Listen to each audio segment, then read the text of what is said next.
सबको मेरा नमस्कार। इस उद्घोष क्रांति राम की में आपका पुनः स्वागत है। हम लोग धनुष भंग के बारे में विचार कर रहे थे। लक्ष्मण जी ने क्या कहा ये हमने सुना, सीता जी ने क्या कहा ये हमने सुना, और अब तुलसीदास जी क्या कह रहे हैं। तुलसीदास जी बहुत स्पष्ट कह रहे हैं कि यह धनुष नहीं था, यह समाज का एक संगठित स्वरूप था जो धनुष रूपी जहाज में चढ़ गया और राम जी के पुरुषार्थ के समुद्र में डूब गया। अर्थात उस समय समाज की जो अवस्था थी, उस अवस्था को परिवर्तन करने के लिए राम जी का एक क्रांति की घोषणा थी, जिसको उस धनुष भंग के रूप में रूपायित किया गया।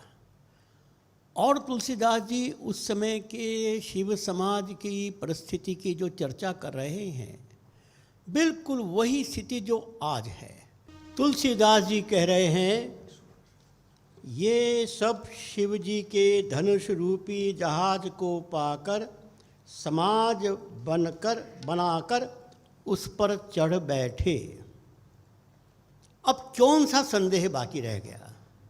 स्वयं तुलसीदास जी कह रहे हैं कि ये सारे शिव समाज के गरीब लोग ये शिव जी के धनुष रूपी जहाज की कल्पना कर रहे हैं और उसमें एक समाज बनकर एक सामूहिक रूप से चढ़ बैठे। शिव जी का धनुष जहाज है और रामचंद्र जी की भुजाओं का बल समुद्र है। धनुष टूटने से ये सारा समाज डूब गया जो मोहवश पहले जहाज पर चढ़ा था। मित्रों, इतना स्पष्ट लिखने के बाद अब कोई संदेह नहीं बाकी रहना चाहिए। ठीक है, रूपक के अनुसार धनुष भंग की कल्पना की गई, उसमें कोई आपत्ति नहीं होनी चाहिए। समाज की धारणा पर कोई आघात भी नहीं होना चाहिए।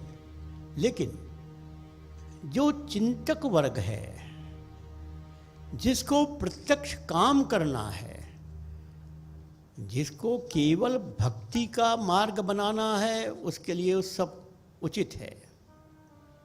लेकिन जिसको शक्ति का मार्ग बनाना है, जिसको कार्य करना है, जो राम जी का काम करना चाहता है, उसके लिए समझना आवश्यक है कि धनुष भंग के माध्यम से राम जी ने एक क्रांति की घोषणा की थी और ये सारा शिव समाज इसके परिवर्तन करने का संकल्प किया था।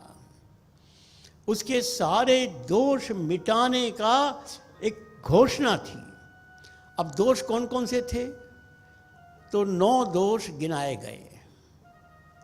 और आज की परिस्थिति से हम जरा विचार करें। सब कर संशय, सब में निराशा थी, आज भी निराशा है। आज भी हमारा ग्रामवासी निराश है। उसकी चिंता करने वाला कोई नहीं है। राजनीतिक नेताओं की तो बात ही छोड़ दो। अरे धार्मिक नेता, संत, महात्मा, कोई उनके पास नहीं जाता। मंदिर भी वहां बनाए गए हैं जहां मंदिरों की पहले भीड़ है। उनके पास मंदिर भी नहीं है, भगवान कैसे ये देखने की स्थिति भी नहीं है। और इसलिए पूर्णतः उपेक्षित उस समय भी थे, इस समय भी हैं। और अज्ञान, निरक्षरता आज भी है, उस समय भी थी। और निरक्षरता कितना बड़ा अपराध है, अभिशाप है, ये हम सब जानते हैं। एकल अभियान ने इस निरक्षरता के खिलाफ ही संघर्ष किया है। गांव में कोई निरक्षर नहीं रहेगा। इसके लिए बालक को पढ़ाएंगे, बालक माँ बाप को पढ़ाएगा। उस समय भी निरक्षरता थी, आज भी है। और उससे बड़ी बात, मंद महिपई कर अभिमानु, राजनीतिक नेता,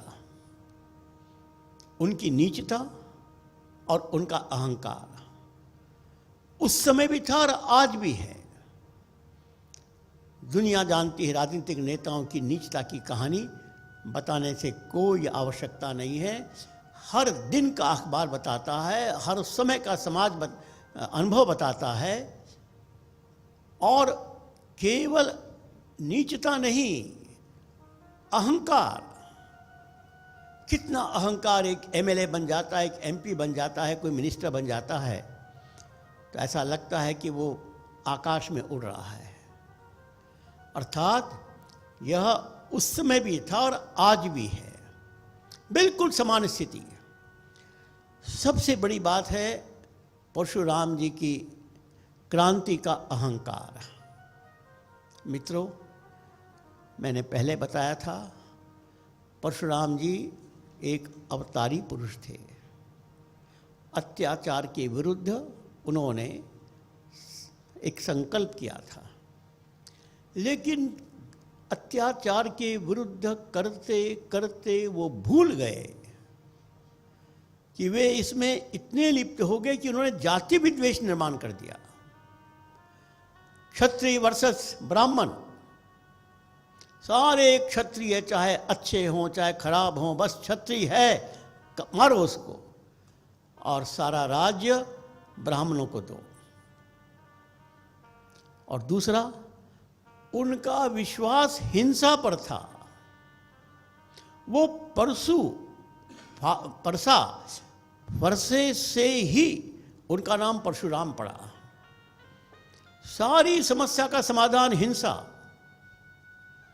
और मन की गति से चलते थे। जो आज इंटरनेट की बात है, उस जमाने भी ऐसा कहते हैं कि वो मन की गति से चलते थे। तो परशुराम जी ने परिवर्तन के लिए जन्म लेकर हिंसा को बढ़ाया, एक प्रकार से आतंकवाद को जन्म दिया, जाति विद्वेष को जन्म दिया, और उनका अहंकार इतना बढ़ गया था कि वो देश के लिए, समाज के लिए अभिशाप बन गया था। हमने इस धनुष भंग के समय जब परशुराम जी राम जी का संवाद हुआ या लक्ष्मण जी परशुराम जी का संवाद हुआ, तो हमने सुना कि कैसे परशुराम जी के मन में अहंकार था। और ये अहंकार इतना बढ़ गया था कि उस समय, अर्थात रामावतार होने के पूर्व, वह समाज के लिए एक बहुत बड़ा संकट था। इसको आप आतंकवाद मान सकते हैं। आज भी आतंकवाद, आज भी साम्यवाद, माओवाद, नक्सलवाद ये कहता है कि गोली से ही हम राज बदलेंगे, हिंसा से ही समाज का समाधान होगा। वो सब परशुराम के ही मार्ग के लोग माने जाएंगे। उस समय भी था और आज भी है। और उससे बड़ी बात थी सज्जन लोगों की निष्क्रियता। जितने सज्जन लोग थे, सुर थे, मुनि थे, सब बहुत भयभीत थे, सब बहुत डरते थे, बहुत निष्क्रिय थे। आज भी है, उसमें भी था।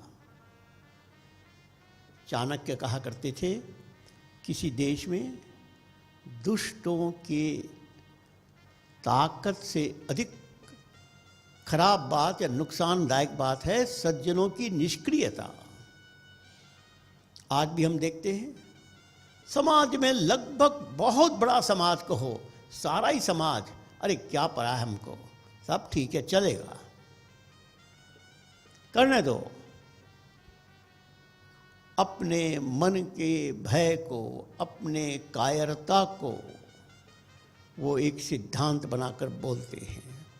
अहिंसा करना चाहिए, सब समान भाई भाई हैं, इसलिए सबको प्यार करो, प्यार से बदलो। अरे दुष्टों को प्यार करने की बात किसने बताई है? कौन से भगवान ने बताई, कौन से युग में हुआ। दुष्टों को तो दुष्टों की भाषा से बात करनी पड़ेगी। तो देखो, उस समय भी यही बात थी, आज भी वही बात है। और इसके बाद सबसे अधिक दुख सीता के मन में था और जनक के मन में था।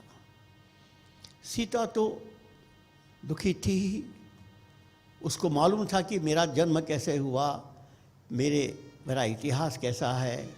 चाहे वो ऊपर से प्रसन्न हो, लेकिन किसके मन में ये बात नहीं आएगी कि चलो यहाँ तक तो जनक जी ने मुझे यहाँ तक बढ़ाया, अब मुझे कौन अपनाएगा। अर्थात जो निराश्रित हैं, उपेक्षित हैं, उनकी चिंता उस समय भी थी और आज भी है। और जनक जी को बहुत पछतावा था कि मैंने पिता के नाते तो इनको पढ़ा लिखा दिया, अब पति के नाते इनका जीवन लक्ष्य कौन बनाएगा। पिता पालन करता है, पति प्रतिज्ञा करता है, तो पिता का काम पूरा हो गया और उसकी आयु हो गई।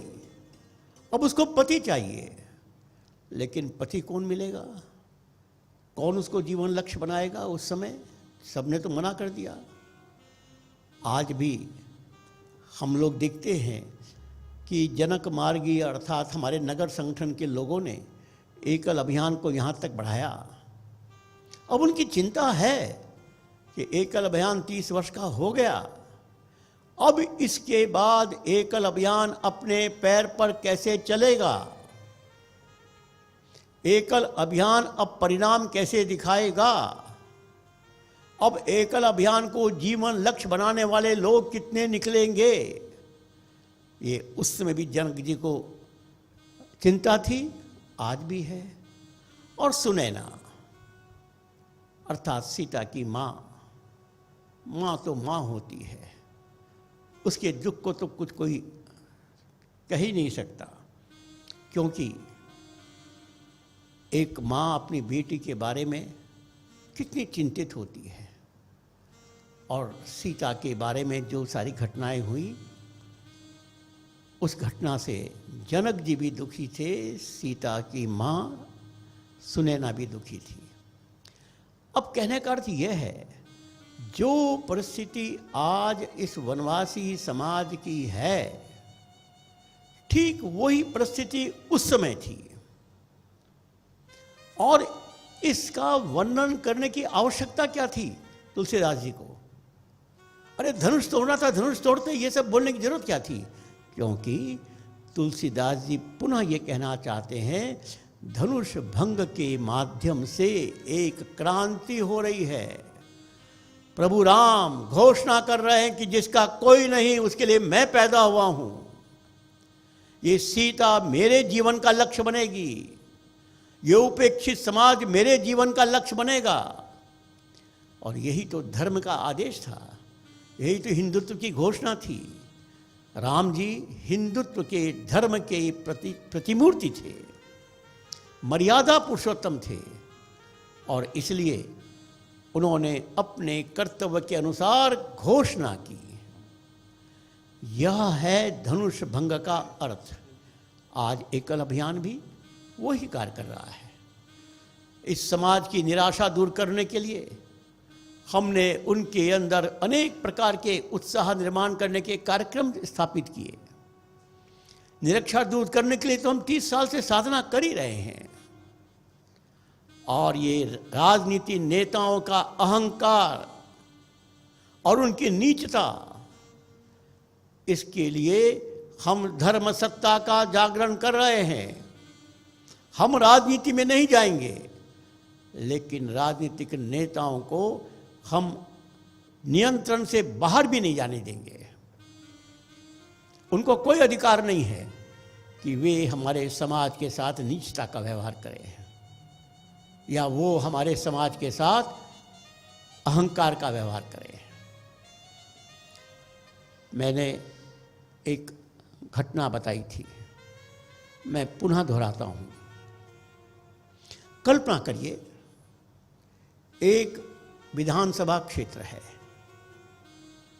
उस विधानसभा क्षेत्र में चुनाव के समय हर पॉलिटिकल पार्टी ने अपने अपने प्रत्याशी खड़े किए और उस विधानसभा क्षेत्र में 200 नौजवानों का एक युवा दल था।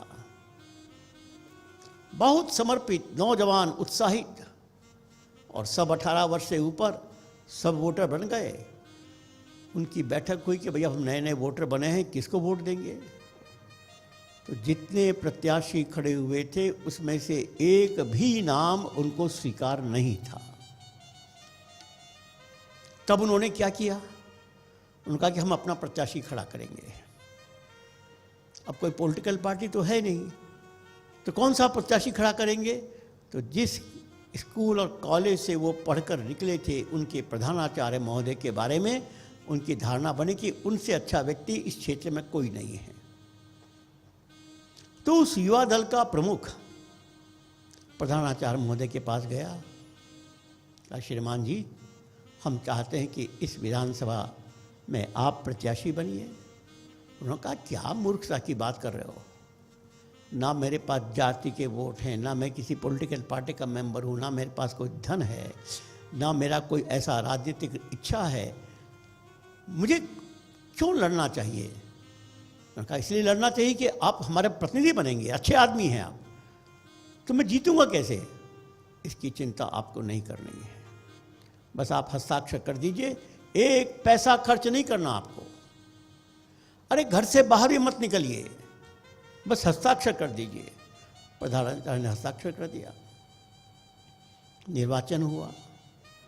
इन 200 तरुण कार्यकर्ताओं ने स्वयं को प्रत्याशी मानकर रात दिन मेहनत की, अपने पास से सब खर्च किया, एक एक परिवार के लोगों को संपर्क किया, सबको सभी प्रत्याशियों के बारे में ठीक से समझाया और ये प्रधानाचार्य महोदय जीत गए।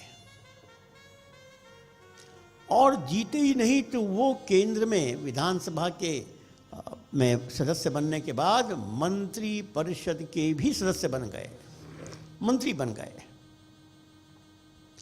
अब इस युवा दल ने एक सभा की और उस सभा में 2 प्रस्ताव पास किए।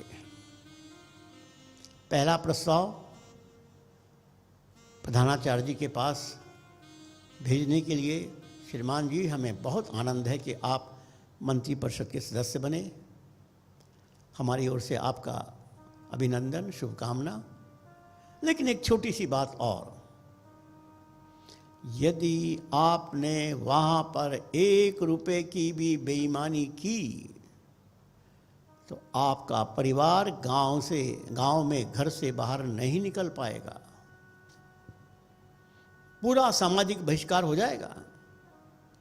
आप जब गए थे तो बस अड्डे पर हमने आपको फूल की माला चढ़ाई थी, अब लौट के आएंगे तो आपको जूते की माला पहननी पड़ेगी। खबरदार, एक भी पैसा आपने अपने पास से खर्च नहीं किया था, ना ही आपकी जाति के वोट थे, ना ही आपकी पॉलिटिकल पार्टी के वोट थे।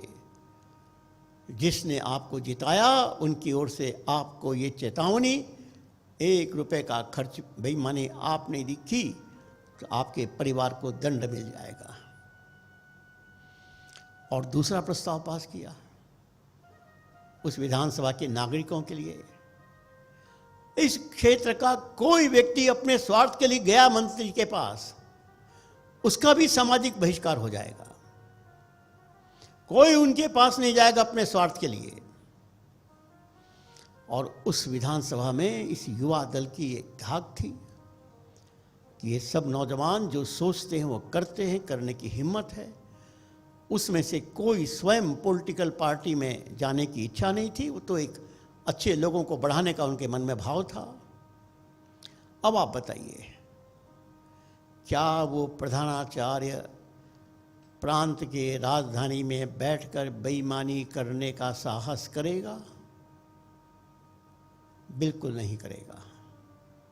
यही है धर्म सत्ता का, अर्थात हम ऐसे लोगों की संगठित ताकत खड़ी करेंगे जो राजनीति में नहीं जाएंगे लेकिन राजनीतिक नेताओं को नियंत्रित करेंगे। और यही आवश्यकता उस समय भी थी। और जहाँ तक आतंकवाद है मित्रों, सचमुच में ये आतंकवाद का जन्म उस समाज के प्रति उपेक्षा के गर्भ से हुआ।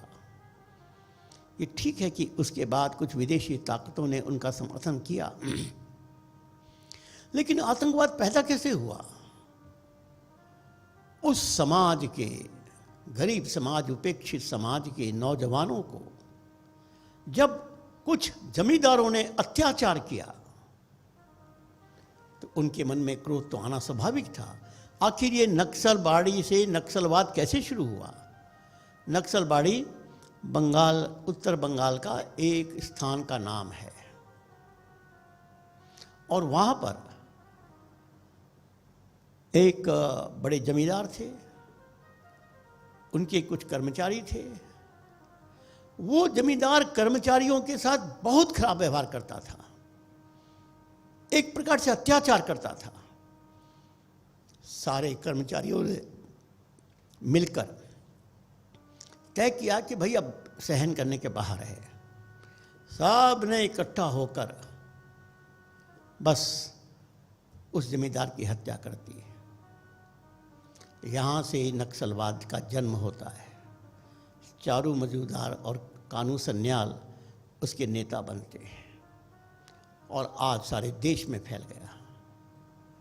अब देखो, उस नक्सलवाद क्षेत्र में मैं अपना एक अनुभव सुनाता हूँ। मैं वनवासी कल्याण आश्रम का कार्यकर्ता था और उस क्षेत्र में यह नक्सलवाद की आग तो जल रही थी। ये सोचा कि इसके लिए कुछ तो उपाय करना चाहिए, तो हमने भी वहाँ पर एकल विद्यालय शुरू किए और छोटे छोटे होम्योपैथी के, आयुर्वेद के एक बार चिकित्सा केंद्र शुरू किए। तो मैं वहाँ प्रवास पर गया।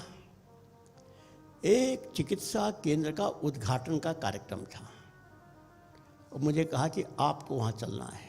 ठीक है, मैं वहाँ गया। पूरा गांव इकट्ठा था। वो भी स्वाभाविक था, गांव इकट्ठा है, कोई आ रहे हैं इसके लिए। लेकिन जिनके घर में वो चिकित्सा केंद्र प्रारंभ हो रहा था, उस घर के जो मालिक थे, उन्होंने मुझसे आग्रह किया कि आप उद्घाटन में जाने के पहले कृपया घर में एक कप चाय पीकर जाइए। कोई बात नहीं। घर के अंदर जाने के बाद उन्होंने आग्रह किया कि आप इसी कुर्सी पर बैठिए। मैंने कहा इसी कुर्सी पर क्यों? अरे कहीं बैठ जाएंगे। नहीं नहीं, आप इसी कुर्सी पर बैठिए। मुझे बड़ा अजीब लगा कि ये कौन सी ऐसी कुर्सी है, थोड़ी सी अलग ढंग की थी लेकिन कुर्सी थी। नहीं, यहीं बैठिए। तो मेरे कार्यकर्ताओं ने बैठ जाइए, क्या फर्क पड़ता है। मैं बैठ गया। अब वो सारे समाज, गांव के लोग सामने कह रहा कि भाइयों, इसी कुर्सी पर बैठ के चारू मजूमदार ने हमको बंदूक पकड़ना सिखाया था। आज इस कुर्सी पर वो बैठा है जिसने हमको कलम पकड़ना सिखाया है। इस चारू मजूमदार ने हमको घृणा करना सिखाया था। आज वो बैठा है जिसने हमको प्यार करना सिखाया है। समझ में आ गया कि उनकी पीड़ा क्या थी। हाँ, उस पीड़ा को ठीक समय से हम हिंदू समाज के बाकी लोगों ने संभाला नहीं और साम्यवादियों को तो एक यंत्र मिल गया, एक बहाना मिल गया और सारे देश में आतंकवाद हो गया। ठीक इसी प्रकार उस समय भी ये आतंकवाद परशुराम जी के नाम से था। हमने भी यदि गांव-गांव के नौजवानों को संगठित किया, धर्म के आधार पर, देश के आधार पर, समाज के आधार पर, राजनीति के आधार पर नहीं, और उनको हमने अपने देश और समाज के प्रति कर्तव्य का भाव जगाया, उनके लिए उपार्जन की कुछ व्यवस्था की। उपार्जन की व्यवस्था से भी अधिक बड़ी बात है कि उन पर होने वाले अत्याचार को बंद किया और उनके साथ प्रेम का व्यवहार किया। यह आतंकवाद में भर्ती होने वाले सारे युवक ही उनको मिलेंगे नहीं, आतंकवाद समाप्त हो जाएगा। कुछ राजनीतिक लोगों की भी गलती इसमें है। अरे वहाँ स्थानीय लोगों को आप वहाँ के काम में आप रोजगार देंगे या बाहर से लोगों को लाएंगे? आपका तर्क है कि बाहर से शिक्षित हैं, ये शिक्षित नहीं। अरे शिक्षित करो उनको, उनके गांव में, उनके ज़मीन में आप बाहर से लाकर वहाँ पर प्रोजेक्ट बना रहे हैं, सड़क बना रहे हैं, मकान बना रहे हैं, और सब कर्मचारी बाहर से, सब इंजीनियर बाहर से, सब मजदूर बाहर से, तो वहाँ के लोगों को क्या लगेगा कि क्या हमारे अंदर ये बात नहीं है? और कितना मुश्किल है। बस वहाँ के लोगों को यदि एक बार हमने वहाँ की ग्राम पंचायत को मजबूत बना लिया, एक बार हमने विधानसभा में वहाँ के ग्राम विकास मंत्री को ठीक से समझा लिया और गांव के नौजवानों को ठीक से संगठित कर लिया, आतंकवाद अपनी मृत्यु मर जाएगा। क्योंकि आतंकवाद में भी आपस में बहुत झगड़ा है, वो सब आपस में लड़कर मर जाएंगे, लेकिन इसके लिए समाज को आगे बढ़ना पड़ेगा। यही काम एकल अभियान कर रहा है। और जहाँ तक सज्जनों की निष्क्रियता है, मित्रों, आपने कई बार सुना एकल अभियान ने नगरीय समाज को सक्रिय किया। आज हम 1 लाख से अधिक एकल विद्यालय पहुंच गए, या अभी अभी विचार क्रांति में हमने कुछ गांव को सुरक्षा की। इसमें योगदान तो नगरीय समाज का था। ये बम्बई, कलकत्ता, दिल्ली, इसके महिलाएं, इसके पुरुष, इसके युवा, ये सब सक्रिय हुए थे। सज्जन शक्ति सक्रिय हुई। जो काम उनको बताया उन्होंने किया, उनको प्रेम देना था प्रेम दिया। बस इसी को हम बढ़ाएंगे तो हम आज भी उस क्रांति का सूत्रपात कर पाएंगे। जनक जी अर्थात ये नगर संगठन जिन्होंने एकल अभियान को 30 साल आगे बढ़ाया, उनके मन में भी विश्वास हो जाएगा कि अब एकल अभियान अपने पैरों पर चलने लायक हो गया है। इस प्रकार यह एक क्रांति जो राम जी ने उस काल में की थी, आज एकल अभियान कर रहा है। और इसीलिए उद्घोष का कार्यक्रम भी है कि हम गांव-गांव को ये समझा सकें कि भैया जो काम राम जी ने किया वही काम एकल कर रहा है। अब उस काल में आवश्यकता अलग थी, आज ढंग अलग है। आज हमने भी पंचमुखी योजना से गांव की समस्या का समाधान करने का विचार किया। हमने भी अनेक योजनाओं से आपस में प्रेम संबंध बनाने का सफलता प्राप्त की। तो ये धनुष भंग शिव समाज के अंदर क्रांतिकारी परिवर्तन करने का प्रसंग। अब इसके पश्चात जो परिणाम होता है, हम उसकी चौपाइयाँ अब सुनेंगे। राम सिया राम जय जय राम। हो भूप सहस दस एक ही बारा, लगे उठावन कर तारा। राम सिया राम जय जय राम। हो रावण बाण छुआ नहीं जा पा।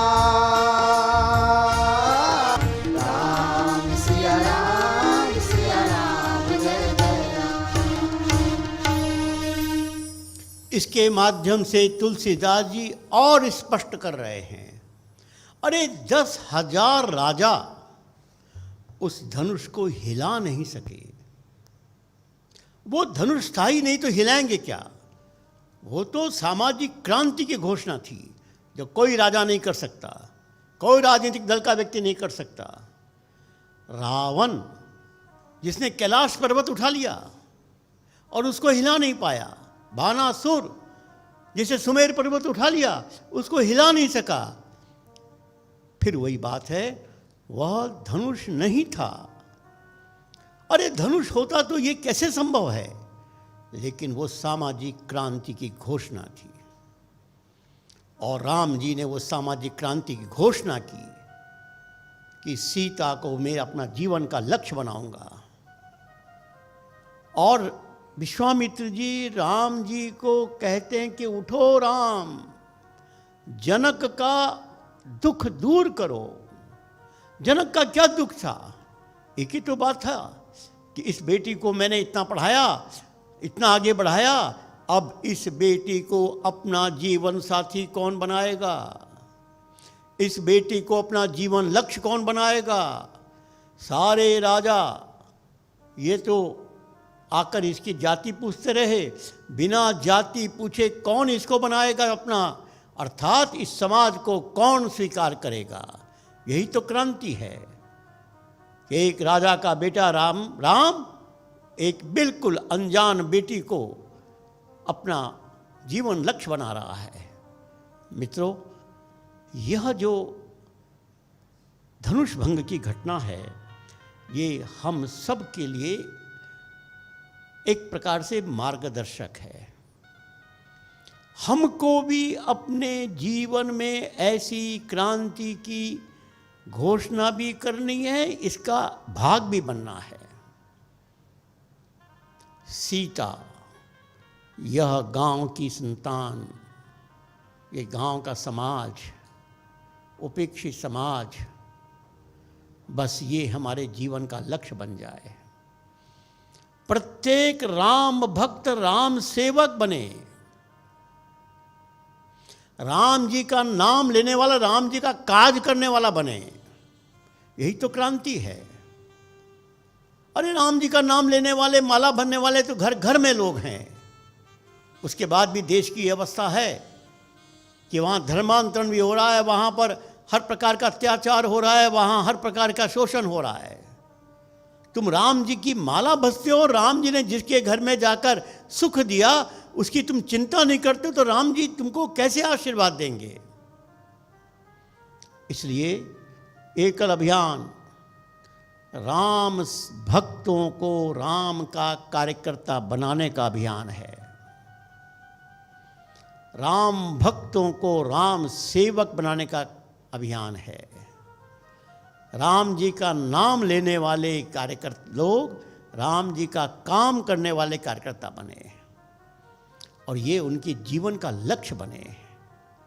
यही रामायण हमको सूचित करती है। इस प्रसंग में हमको एक विचार और करना है। ये राम नगरीय समाज,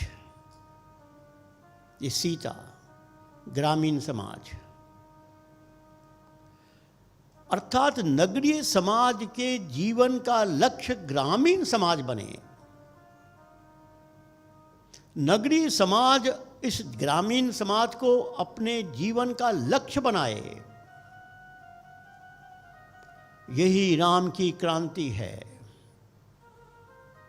हम वनवास के प्रसंग में सुनेंगे कि राम जी वनवास में जाते समय क्या कह रहे हैं, क्या सोच रहे हैं। मित्रों, इस देश में राम राज लाने के लिए हर व्यक्ति चिंतित है, हर व्यक्ति चाहता भी है, नारे भी लगाता है, हम राम राज लाएंगे, लाना भी है, कोई चिंता की बात नहीं। लेकिन राम राज अपने आप नहीं आएगा, उसको लाना पड़ेगा। और लाने के लिए सामान्य व्यक्ति को अपना व्यवहार बदलना पड़ेगा। राम को भगवान मानकर अपने से अलग मत करो। राम हमारी तरह ही एक मनुष्य थे, अपने कर्मों से वो भगवान बन गए। अरे ये परमात्मा के अवतार हैं, परमात्मा नहीं है। परमात्मा जब नीचे आता है तो मनुष्यों की तरह जन्म लेता है। इसलिए पूरी रामायण में राम जी ने ऐसा एक भी काम नहीं किया जिसको हम चमत्कार कहेंगे। जो कोई भी भगवान या कोई भी संत महात्मा चमत्कार दिखाते हैं, राम जी ने चमत्कार नहीं किया। अरे यहाँ तक कि जब लंका में युद्ध समाप्त हुआ तो इंद्र जी उनको धन्यवाद देने आए। इंद्र जी ने कहा, राम जी बताइए मेरे लिए क्या सेवा है। राम जी ने कहा, भाई एक ही बात है कि मेरे जितने भी सैनिक हैं सब ने मेरे लिए अपना जीवन दिया है, उनको जीवित कर दो। इंद्र ने सबको जीवित कर दिया। अरे इंद्र जीवित कर सकता था तो राम नहीं कर सकते थे क्या? या तो राम जी ये दिखाना चाहते थे मैं सामान्य मनुष्य की तरह जो काम कर रहा हूं वही लोगों के सामने आदर्श बनेगा। और इसलिए मेरी हाथ जोड़कर प्रार्थना है कि राम जी को भगवान मानो, लेकिन भगवान का वो स्वरूप मत मानो जो अपने से अलग होकर मंदिर में बैठकर केवल पूजा का पात्र बनता है। वो हमारे मन का भगवान बने। हम लोग हनुमान जी की बात सुने थे, हम लोगों ने सीता जी की बात सुनी, लक्ष्मण जी की बात सुनी, अब अब राम जी की बात सुन रहे हैं। और हनुमान चालीसा में हमने कहा, हे हनुमान जी, राम लखन सीता सहित तीनों मेरे हृदय में वास करो। ये है भगवान का सही स्वरूप। अर्थात मेरे हृदय में भगवान रहेगा तो मेरा हृदय मंदिर बन जाएगा, मेरा हृदय मेरा गुरु बन जाएगा। और राम की तरह यदि मैंने काम शुरू किया तो सारा संसार मेरा परिवार बन जाएगा। यही इस क्रांति राम के उद्घोष के कार्यक्रम का लक्ष्य है। मैं विश्वास करता हूँ आपने अभी तक जो सब प्रसंग सुने, उन प्रसंगों से कृपया अपने को जोड़कर सोचिए। ये कोई भक्ति मार्गी कथा नहीं है, ये कोई परलोक के मोक्ष देने वाली कथा नहीं है, इसी लोक को स्वर्ग बनाने वाला यह कार्यक्रम है। तो मैं आशा करता हूँ कि सभी श्रोतागण इस पर विचार करेंगे। सबको नमस्कार, धन्यवाद।